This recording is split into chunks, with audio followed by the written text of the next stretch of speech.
प्यारे विद्यार्थियों, कैसे हो आप? आशा करता हूँ आप बहुत अच्छे होंगे। आइए हम आज का हमारा अध्याय प्रारंभ करते हैं।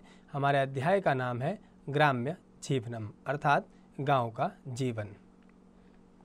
अस्माकं भारतदेशः कृषि प्रधान देशः अस्ति, अर्थात हमारा देश कृषि प्रधान देश है।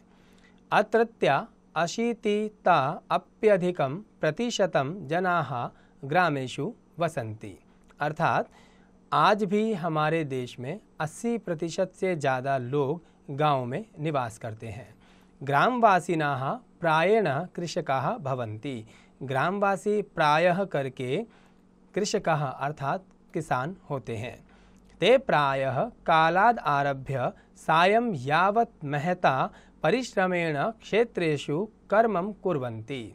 कहते हैं कि ते प्रातः वे सुबह से लेकर और शाम तक अपने खेत में ही परिश्रम करते हैं, अर्थात खेती करते हैं। स्वक्षेत्राणि हलेन कर्षन्ति, अर्थात अपने खेत में हल से खेती करते हैं। तत्र बीजानि वपन्ति, और वहाँ बीज बोते हैं। साम्प्रतिके काले क्षेत्रकर्षणाय ते ट्रैक्टर इत्याख्यस्य यंत्रस्य प्रयोगं कुर्वन्ति, और कहते हैं कि इस समय वहाँ पर क्षेत्रकर्षणाय अर्थात खेत में खेती करने के लिए ट्रैक्टर इस नाम के यंत्र का प्रयोग करते हैं। समये समये कुल्या जलेन नलकूप जलेन च क्षेत्राणि सिंचन्ति, और कहते हैं कि समय समय पर नहर के पानी और नलके के पानी से खेतों को सींचा जाता है। क्षेत्रकर्मसु व्याघ्राः कृषकाः प्रायेण दिनस्य भोजनं स्वक्षेत्रेषु एव कुर्वन्ति। कहते हैं कि प्रायः करके खेत में काम करता हुआ किसान प्रायः करके दिन का भोजन अपने खेत में ही करते हैं। एवं प्रकारेण ते महत्ता परिश्रमेण प्रभूत मात्रायां धान्यानि उत्पादयन्ति। कहते हैं कि इस प्रकार वे सभी बहुत ज़्यादा परिश्रम करके बहुत अधिक मात्रा में धान को उगाते हैं। ग्रामीण जनाः परिश्रमशीलाः भवन्ति, गांव के लोग बहुत ज़्यादा मेहनती होते हैं। ते ग्रीष्म वर्षा शीत आदि ऋतुषु सर्वदा कठिनम परिश्रमं कुर्वन्ति, अर्थात वे सभी चाहे ग्रीष्म ऋतु हो या शरद ऋतु हो, वे सभी ऋतुओं में बहुत ज़्यादा कठिन परिश्रम करते हैं। एतदर्थं ते स्वशरीरं बलवन्तुं विधातुं पुष्कलमात्राया दुग्धम घृतम दधि च खादन्ति, और इसीलिए कि प्रचुर मात्रा में वे अपने खेत में बहुत अधिक मेहनत करते हैं और इसीलिए वे प्रचुर मात्रा में घी, दूध आदि खाते हैं। एतत् कृते ते स्वगृहेषु गाम अजाम महिषीं च पालयन्ति, और इसीलिए वे अपने अपने घर में गाम अर्थात गाय, अजाम अर्थात बकरियां और महिषीं अर्थात भैंसें पालते हैं। भोजनेषु हरितानि शाकानि प्रयुज्यन्ते, और भोजन में हरी सब्जियों का प्रयोग करते हैं।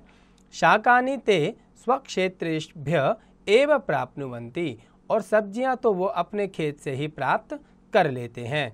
केचन गृहाणि परितः अपि शाकानि रोपयन्ति, और कुछ तो अपने घर के चारों ओर ही सब्जियां लगा लेते हैं, अर्थात कुछ लोग अपने घर के चारों ओर ही खेती अर्थात कुछ सब्जियां लगाते हैं।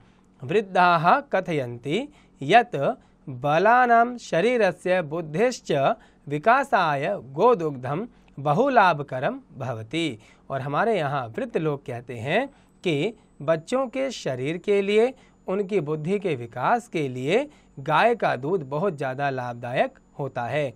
इति मत्वा प्रतिदिनं प्रातः राशेन सह रात्रौ भोजनान्ते च पयः पिबन्ति, और यही सब मानकर जो हमारे वृद्धों ने कहा है, बुजुर्गों ने कहा है, इन्हीं बातों को मानकर वे सभी प्रातः राशेन सह रात्रौ भोजनान्ते, चाहे सुबह का नाश्ता हो या रात का भोजन हो, इसके साथ वो लोग दूध पीते हैं। समय समय भोजनान्ते तक्रम अपि पिबन्ति, और समय समय पर भोजनान्ते भोजन के अंत में वे या भोजन के मध्य में तक्रम अर्थात मट्ठा लस्सी भी पीते हैं। मयापि दृष्टः गोपियारपुरम इत्याख्यो ग्रामः, मेरे द्वारा भी देखा गया है गोपियारपुर नाम के गांव में।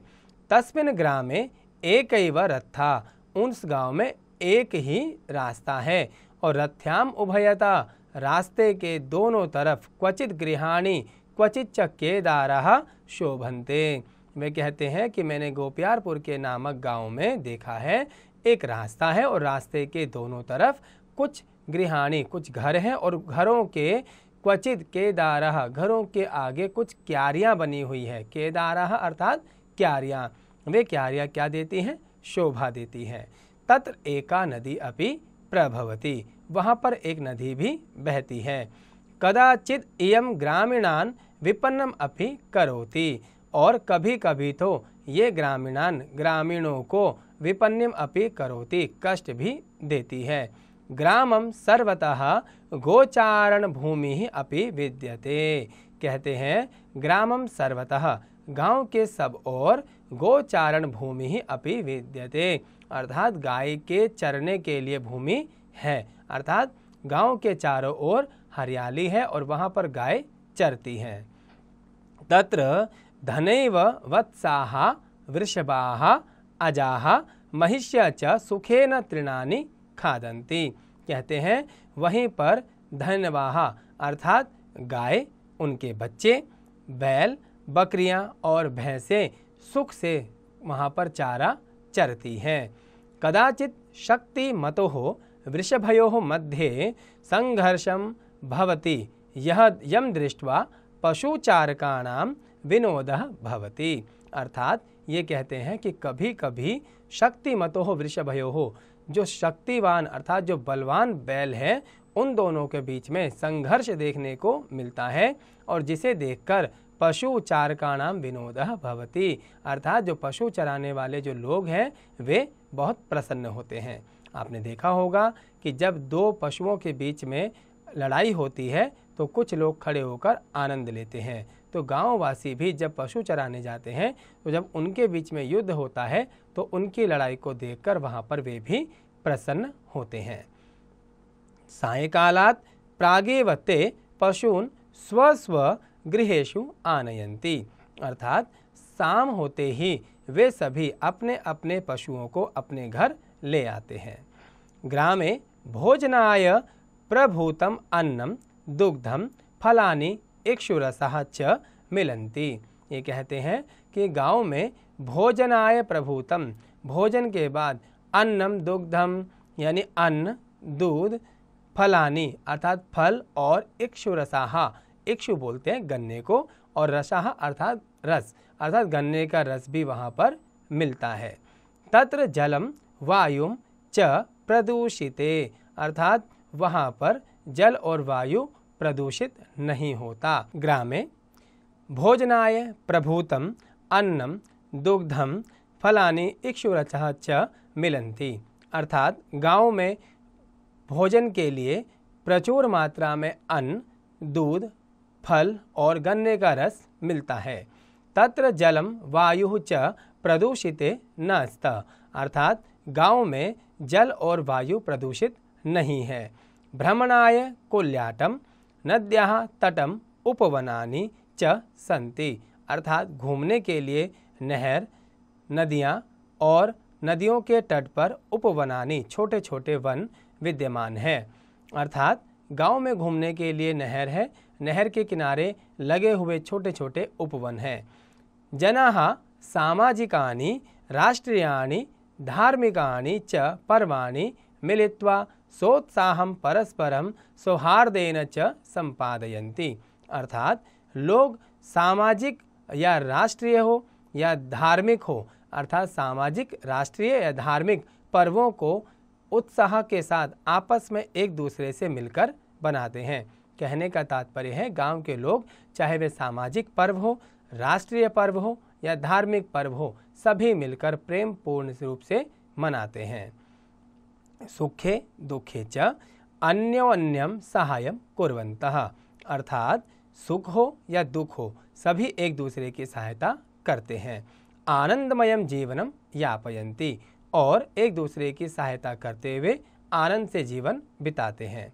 सत्यमेव उक्तम, सच ही कहा है, यह को अपि भारतम सम्यक रूपेण ज्ञातुम इच्छति तेन भारतीयाः ग्रामाः दृष्टव्या। अर्थात सच ही कहा है कि जिस किसी को भारत को अच्छी प्रकार से जानना है तो उन्हें भारत में गांव को देखना चाहिए। यतोहि क्योंकि भारतम नैसर्गिक रूपेण ग्रामेषु एव दृश्यते। अर्थात भारत नेचुरल रूप से अर्थात प्रकृति के नैसर्गिक रूप से भारत गांव में ही देखा जाता है। कहने का तात्पर्य है, यदि आप भारत को जानना चाहते हैं तो आपको भारत के गांवों की यात्रा करनी चाहिए। शनै शनै अयं ग्रामः आधुनिक साधनै संपन्नो भवति यत्र सर्वे अपि ग्रामवासिनः सुखेन वसन्ति।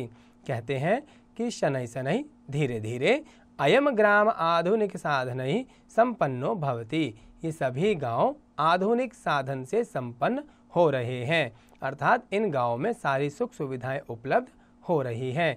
यत्र सर्वे अपि ग्रामवासिना सुखेन वसन्ति, जहाँ पर सभी गांववासी सुख से रहते हैं। यदि देशस्य अन्य अपि ग्रामाः आधुनिक साधन संपन्नाः स्युः तर्हि ग्राम्य जीवनं सुखकरम् आदर्शभूतं च स्यात् इत्यत्र नास्ति कोऽपि संदेहः। कहते हैं कि यदि देश अन्य अपि अर्थात हमारे देश के अन्य गांवों में भी आधुनिक साधन से संपन्न हो जाएं तो हमारे गांव का जीवन सुख संपन्न हो जाएगा और इसमें कोई भी संदेह नहीं। प्यारे विद्यार्थियों, हमने गांव के जीवन के बारे में जाना। यदि आप भारत को जानना चाहते हैं, समझना चाहते हैं तो आप भी अपने जीवन में बहुत बार जब भी आपको अवसर प्राप्त हो आप गांव का जीवन अपने अनुसार जी कर देखें। आपको समझ आएगा कि वास्तव में भारत गांव में निवास करता है। प्यारे विद्यार्थियों, मैं आशा करता हूं आप सभी को यह पाठ समझ आया होगा। आप भी अपने स्तर पर इस पाठ का हिंदी अनुवाद अवश्य कीजिएगा।